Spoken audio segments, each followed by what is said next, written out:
Collision, Tri-State's premier super major, has returned again this year, bigger and better than ever. As T.O. Grayola's last hurrah, a spectacle was in order, and disappoint it did not.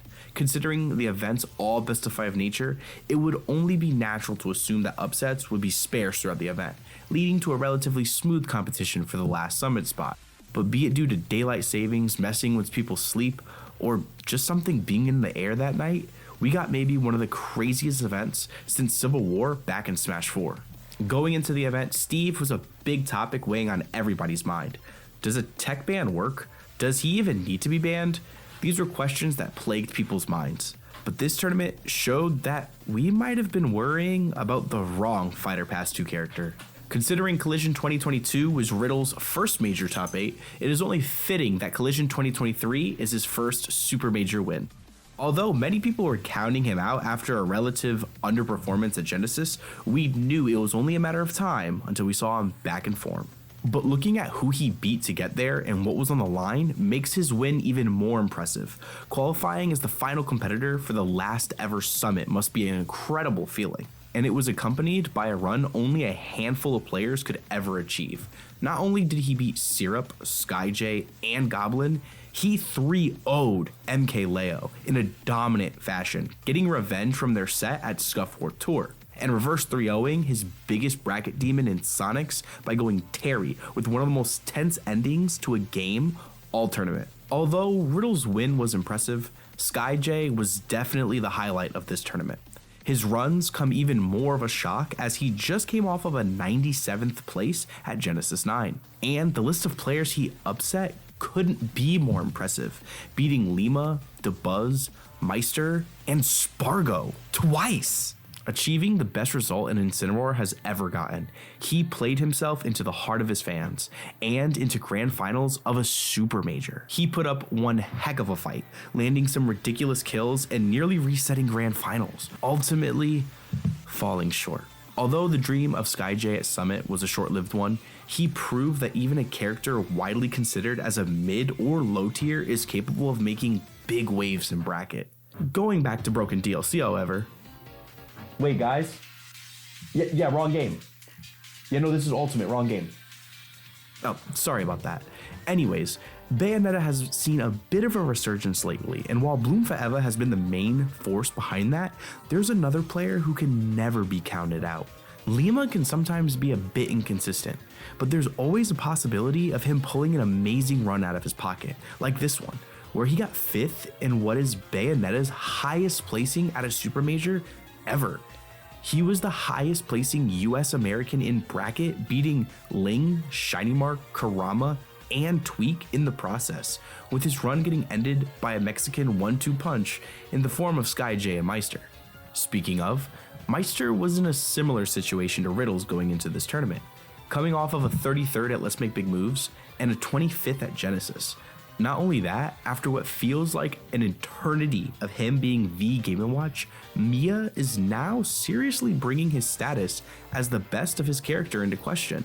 And although an early trip in a loser's bracket seemed to spell out a repeat for his previous 2 majors, Meister would not let that be the case. Because after losing to his compatriot SkyJ, he would tear through the loser's bracket, beating Karama, MVD, Zamba, Shiny Mark, and Lima in the process, all before losing to his bracket demon Spargo on the way to a 4th place finish. The last player that needs to be talked about in top 8 is Shiny Mark.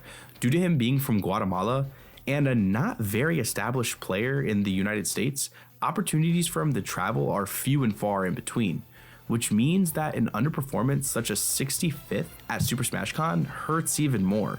But things would be different this time around. After an early loss to Lima, he went on an insane 6-set losers run. What's even more insane though is the players he beat on that run, including Ned, Andres FN, Ling, Peanut, and MKLeo, with the only player to bring him to Game 5 during his losers run is Peanut in Little Mac Pikachu. Now, naturally, even outside of the top 8, there's some runs that absolutely need to be talked about. With Steve being as big of a topic as he was going into this tournament, we would not be remiss to not talk about some of the best runs their competitors had this week. 2 of them got 13th, getting similarly impressive wins. Quandale Dingle Lingleton defeated Light, one well versed in the Steve matchup, but also Pibna and Esam. The other Steve was, hold on, let me check if that's right. Syrup? Yeah, that's right. Nesmane Syrup primarily played Steve this tournament, beating Flo, Pape, and Cosmos while only losing to Light and Riddles. Moving forward, MVD quietly had a really good tournament this time around. He's been recently overshadowed by other snakes, with Apollo Kage being in the form of a lifetime and Kronos being the new rising star everyone has their eyes on. But that doesn't mean the old guard can't shine from time to time. On his way to a 13th place finish, he beat Chag, Big Boss, and even Salt 1. Europe didn't have a particularly good tournament this time around though, with many of them underperforming their seeds. One notable exception, however, was Flo. Not only was his run impressive in its own right, he was also the highest placing Roy at the tournament, even while Goblin and Salt 1 were in attendance. Last but certainly not least, we have someone many of you may not know. Greg House, a DDD from New Jersey, made waves this weekend as he got 49th while being only the 297th seed of the entire tournament. He also definitely didn't get a free bracket as he beat Nuggets, Wilds, and Top Yoshi Suarez, whose names all coincidentally end with the letter Z. Watch out, Buzz. Looking at this tournament's top 8, there's something you might have noticed. Apart from Tweak and Lima, everyone here pretty frequently joins Coinbox tournaments.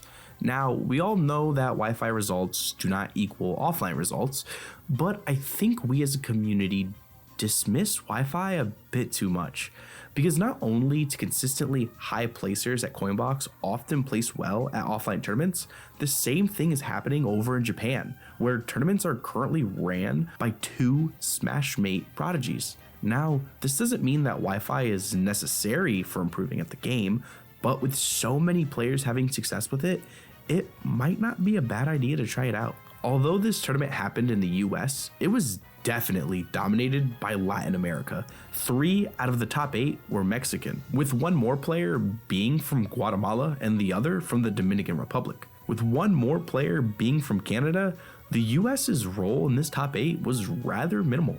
And while this does happen from time to time, it never happens in events this big on US soil. It might be time to accept that the US is only the 3rd strongest country in the world, something you would have been called crazy for 2 or 3 years ago. Saving the best for last, remember how I called this one of the craziest events ever?